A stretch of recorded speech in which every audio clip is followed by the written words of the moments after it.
I'm NichBoy and welcome to Pocket for Monday, the 28th of March. Today on the show, Harvard disappoints, Godin's gift to man, and fat stats. Fat stats. Fat stats.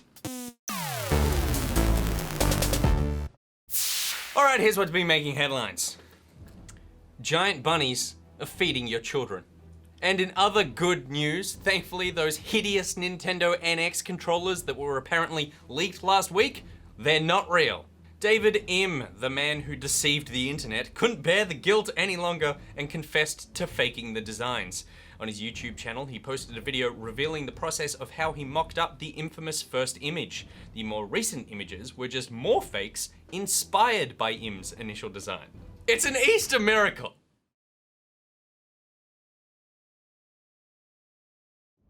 Harvard University has been kicked out of Blizzard's Heroes of the Dorm competition for cheating. The entirety of Harvard's team Ambush has been disqualified from the tournament because of the actions of one player. One of the registered players within the team was sharing his account with a highly skilled player who was not registered as part of the official tournament roster. Why not just put that guy in the team? Give him one of those sweet Harvard sports scholarships. Football, baseball, Heroes of the Storm. This is not the first team to be dropped, as Michigan State's Team Hot Boys was disqualified earlier in the season for the same thing. We expected this of Team Hot Boys, Harvard, but not you. Not you. William Shatner has signed on for voice work in David Braben's Elite Dangerous. The prolific sci-fi actor has voiced over 1,000 responses for the game, which will be released as part of the Orion Voice add-on pack, which is currently priced at around $20 Australian.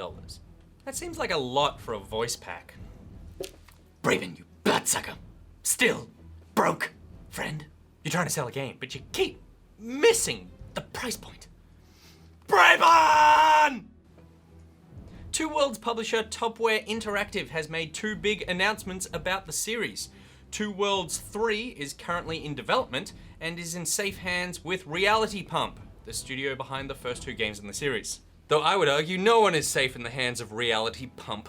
The game is still currently in conceptual stages of development, so we don't expect a release date anytime soon.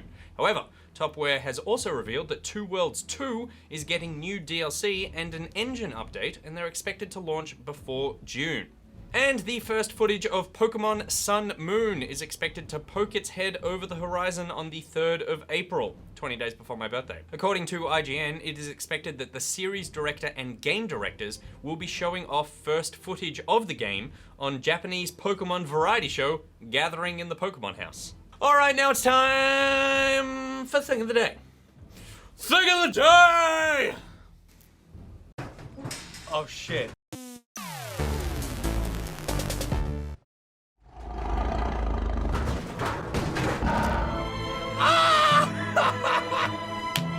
VR developer Guy Godin is releasing a free piece of software called VR Desktop. The application allows you to view your machine's desktop within a VR headset and includes built-in modes such as 360 wraparound and theater mode.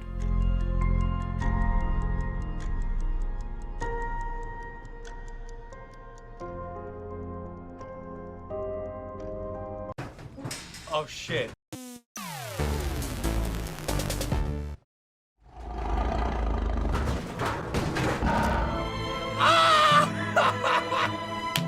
Alright, it's This Week in Games Time, where I talk about what's selling in Australia and what is coming out this week. And as always, let's start off with the NPD stats for the week ending the 20th of March. Number 1 on the list, holding over from the previous week, is The Division. Well done, The Division. Number 2 is new to the list, EA Sport UFC 2.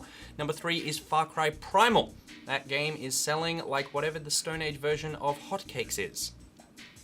Rock cakes? Number 4 to the list is Pokken Tournament, which is new. Number 5, appropriately, is Grand Theft Auto 5. Number 6, Call of Duty Black Ops 3. Number 7, Uncharted, the Nathan Drake Collection. Number 8, FIFA 16. Number 9, Star Wars Battlefront, because apparently people cannot get enough of those textures and lack of content. And number 10 is Plants vs. Zombies Gun Warfare 2. And dropping off the list are The Legend of Zelda Twilight Princess HD, Lego Marvel Avengers, and the Heavy Rain Beyond Two Souls Collection. All right, here's what's coming out this week. And the start of this week heralds the first wave of Oculus Rift consumer shipments.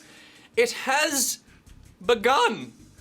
In a brilliant move, Palmer Luckey hand-delivered the first unit to Ross Martin in Alaska, as Ross was the first person to register a pre-order.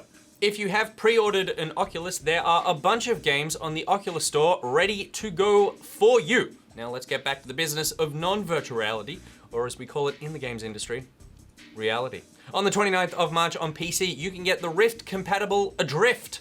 So apparently I lied, we still are talking about virtual reality, but now we've stopped. I promise. Also tomorrow we get Killer Instinct Season 3 on Xbox One and PC, Minecraft Story Mode Episode 5 Order Up, and The Walking Dead Michonne Episode 2 Give No Shelter are both available on any device which serves you a Telltale experience. Your Xbox, your PS4, your PC, your phone, your computer, your fridge. Resident Evil 6 is out on Xbox One and PC, and so is the first mission pack for StarCraft 2 Nova Covert Ops, which you can play on PC and Mac. And once you've played all 5 of those games in one day, you can play the games coming out on March 30th. MLB The Show 16 is out for the PSs, that's 3 and 4, and certainly not the Vita, because you do not release games on a corpse, and things are heading in and out of early access. Heading into early access, or EA, which I certainly won't call it, is Roller Coaster Tycoon World, and coming out of EA is Epi-Story Typing Chronicles, which sounds stupid, but looks gorgeous and could potentially be interesting mechanically. Then on March 31st, Ashes of the Singularity and Don't Starve Shipwrecked are both unbound from the shackles of EA, which we certainly do not call it. And finally, on April 1st, a mere 22 days away from my birthday, we get Hyperlight Drifter, which is released for PC and Mac, and I cannot wait! Now this is usually where I'd ask you what you want me to play this week, but I'm not gonna do that this week because there is too much good stuff to play.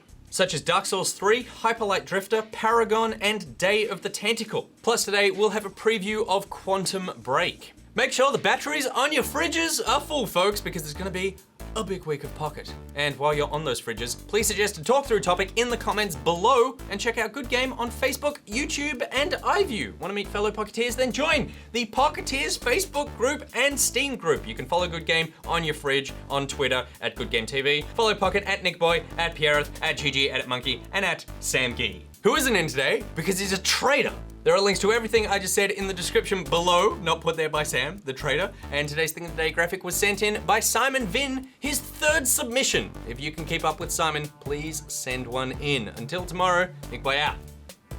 Sam, I'm watching you, buddy. Poison your chocolate.